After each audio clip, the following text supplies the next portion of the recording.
How's that for an intro? I gotta go get my books. I forgot about my books. Good morning. Y'all are like, here she is again. Here she is again. Here I am again. I've got to be kind of quiet because I have a house full of sleeping people. So, forgive me if I don't yell. I'm not much of a yeller anyway. But good morning, Heather Parody here again. Glenn, good morning, Trisha. Good morning. Glenn's on Sabbath this week. So y'all get me again. Just when you thought you got rid of me, here I am. It's Monday, September the 1st, Labor Day weekend, or Labor Day. We just went through Labor Day weekend. Hey, Bella, good morning. We got a quote today. Only those who dare to fail greatly can ever achieve greatly. Only those who dare to fail greatly can ever achieve greatly. This came from Stephanie Toadvine. Y'all know Stephanie Toadvine. I love that. I love that. Good morning, Mary Lynn. Good to see everyone again. Heather Parody here, filling in for Glenn Lundy all this week. So excited to spend some time with you guys again. Best day of the week. I love Monday. I love Monday. And I love mornings. I like the beginning to things. I like an opportunity to wipe the metaphorical slate clean and start again. That's why I love New Year's. New Year's is my favorite holiday, and everybody always gives it crap. And I get that there's no magic pill in New Year's, but for me, it's another opportunity. You know, it's symbolic. This month I turned 39, which I am really excited about. I was writing in my journal this morning that, you know, in 1 year is a big milestone for me. And I'm super, super excited about that. Because again, it gives me an opportunity to evaluate, readjust, and make definite decisions on who I want to be in this next season of my life. So that's what Mondays are in a very micro way, right? Who do we want to be this week? How do we want to show up? So hi, hello, good morning, rabbit, rabbit, rabbit, good luck, happy Labor Day. I don't know what that means, but I'm here for it, Mike. I'm here for it. I have something quick to share with you guys. If you're new around here, the intention of this morning show, this 5:30 a.m. live show, is to come together as a community and start our days off with intention. And as Glenn says, the way you start your morning will change your life. So there is a Morning 5 planner, which I believe right now is still taking quotes. It looks like this. You can order these, I think, starting on, y'all tell me. It's the day after Thanksgiving. What is that called? Black Friday? Black Friday, they go on sale. And every day there's a quote submitted by the community, which is what I just read this morning from Stephanie Toadvine. Only those who dare to fail greatly can ever achieve greatly. So if you want to put your quote in, Mary Lynn, I'm sure will drop in the chat where to do that. But the Morning 5, no snooze button, no phone first thing after waking up. So I'm gonna be honest with you, if you just woke up and you're tuning in, turn the phone off and go read, go journal, go meditate, go pray, go step in the grass, go work out with Don Sankey, turn the phone off. I can say that. No phone first thing in the morning, gratitude and goals, physical activity, and send an encouraging message. So that's how we start our days around here, along with a just quick community chat. So again, I'm Heather Parody. I'm filling in for Glenn Lundy this week as he is on Sabbath week. And I'm trying to be quiet because I don't want to wake my children up. I don't. they need to sleep. Amen. Hallelujah. All right. I have a thing this Thursday at 10 a.m. and I wanted to invite you guys to it. It's a free, one of those free Zoom things.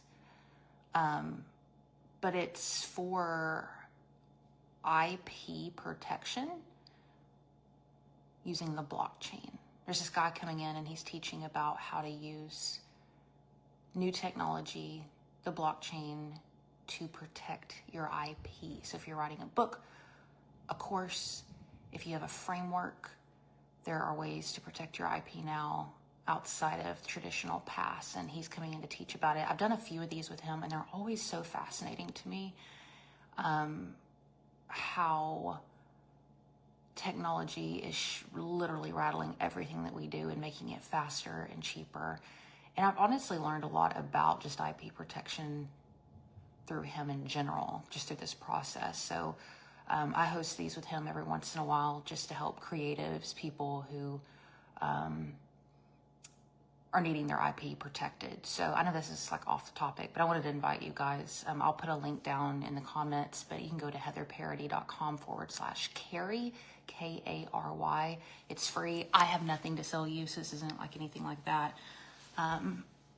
Just inviting and informing. So heatherparody.com/Kary if you're interested in IP stuff. But today, what is today? Today's Monday. My kids are home. My husband is home. He's upstairs reading right now. And I'm going to get some work done. Are y'all working? Or are you off? I'm surprised we have 4 whole people in here on a holiday weekend. Imagine that. It's crazy. I was reading this morning. No, I'm not going to give you any. What was I reading last week? Lucid Dreaming. If you were here with us last week, I was sharing about near-death experiences at 5:30 in the morning. Because that's what I do. It was fun. But today, Daily Pressfield, I don't know if you guys know who Stephen Pressfield is. He wrote The War of Art, not to be confused with The Art of War. I've read both. Very different books. The War of Art is a pretty popular book in the creative space around our resistance to create and put ourselves out there, and how to overcome the resistance of taking action on new ideas and thoughts and inspiration. And this man's a screenwriter and has written a lot of movies you've probably seen, TV shows you've seen. And this big ass book right here, look at this. This thing is not a joke. Like, you could hit somebody and get away with, a good old bruise on their head with this thing. But this book is kind of like a daily reflection for writers specifically.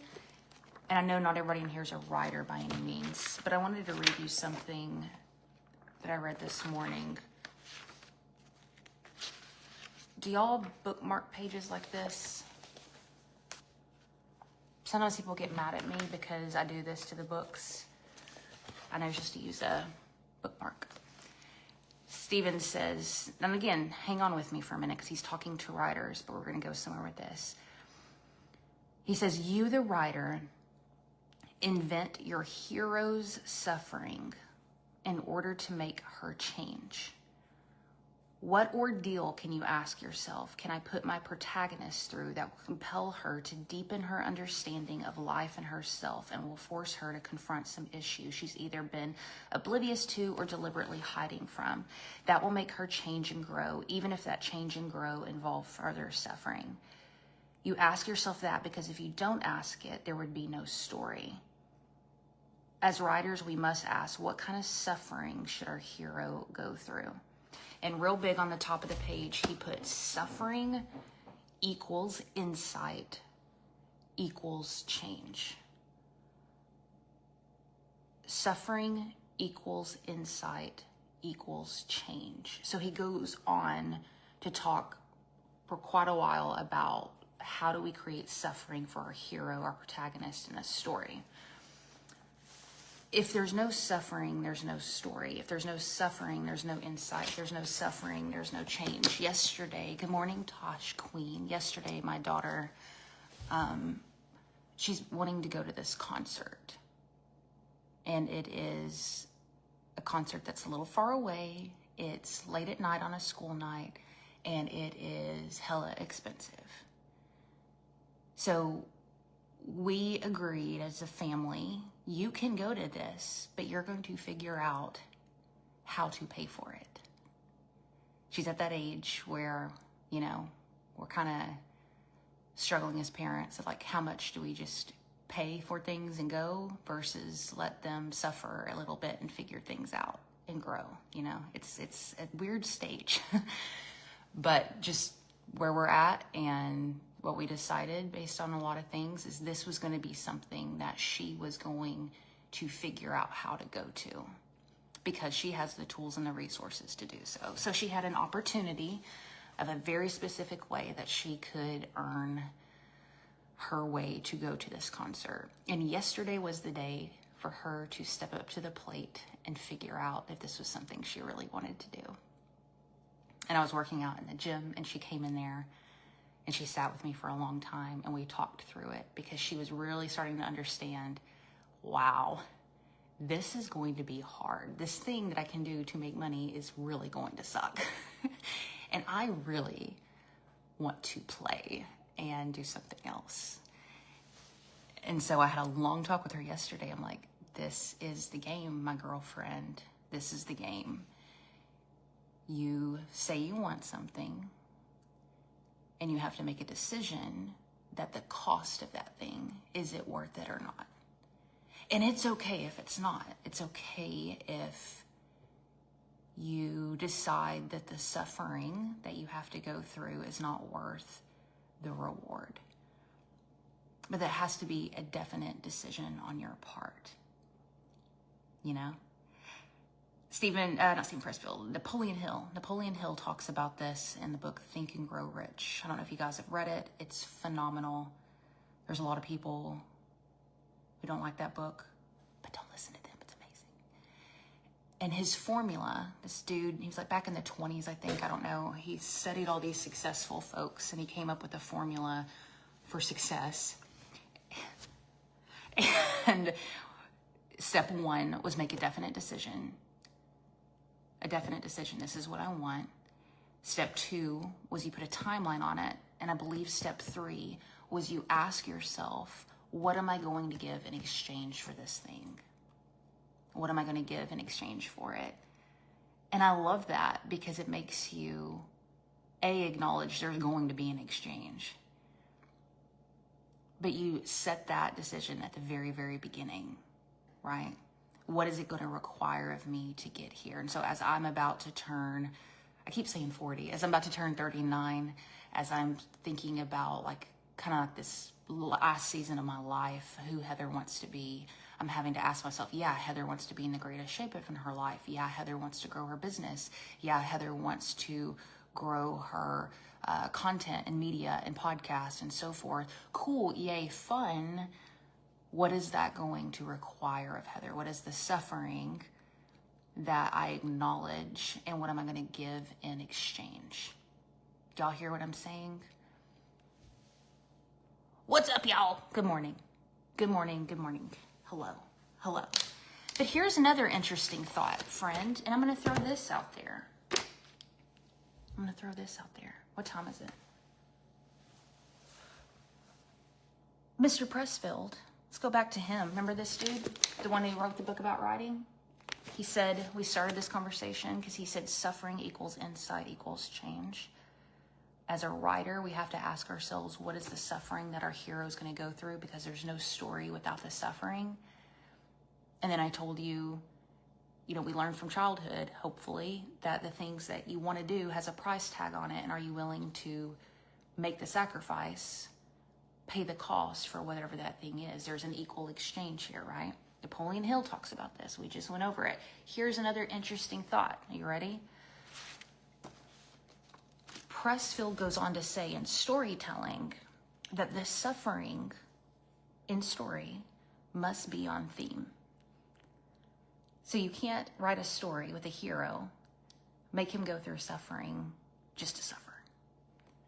The suffering has to be on theme. It has to make sense with what is being asked. It has to serve the greater lesson here. And I was thinking about it this morning that sometimes we get addicted to suffering for suffering's sake. We get addicted to suffering for suffering's sake. Or maybe that's what the guru on the internet said you need to do. Maybe that's what's the popular thing in your industry, to do X, Y, Z. But is our intentional sacrifice, is our intentional, quote, suffering, fall in theme with what we have been called to do? What is the next level and stage for us? And make sense with our journey. You know what I'm saying? So somebody who tells you to, I don't know, I'm just making crap up right now, but get up at 1 a.m. and do sprints. You know what I'm saying? That'll fall in line with my suffering, my goals. You know what I'm saying? So there is an element there of like, what are you called to do in this season of your life? What are you called to do in this season of your life? And getting still and quiet, and there's something that's going to come out of you. Something, a still small voice that will let you know what is the cost of this. And it will ask you, are you willing to make that sacrifice? You know? Last week I talked about death. This week I'm talking about suffering. So yeah, it's just a good old time up in here. Good old time. Good old time. Yes, Mike, write down, read out loud, definite practice steps 2 times a day. I have it. Oh, it's on the couch over there. I have my card. I have that, what I'm believing for, when, what I'm willing to give for it. And there's one other thing on there. I can't remember what it was. But I hope this was helpful for you guys. We love you. We support you. If you need family, you need community, the comments in this group are great people. I challenge you to send a DM and get to know some of these folks in here. They're wonderful, and we're here for you. So if you're new to your personal development journey, if you're new to mornings, if you're new to being the odd duck in the room who is setting audacious, weird goals, and everybody's looking at you cross-eyed because they don't understand why you're going through the suffering that you're going through, these folks in here get it. So I encourage you to lean into community. We're not supposed to do life alone. This is not a solo act. And the cool thing about the hero's journey is that there are so many people who rally behind the hero and propel them. So let us be that for you if you need it. Again, my name's Heather Parody, here filling in for Glenn Lundy. And it was an honor to be here with you. I'm going to go ahead and get on my run. And if you're free on Thursday, please come, heatherparody.com/Kary, Kary. We're going to be going over some interesting stuff with technology and blockchain and IP protection and all that stuff. And it's free. So that's what I got for you today.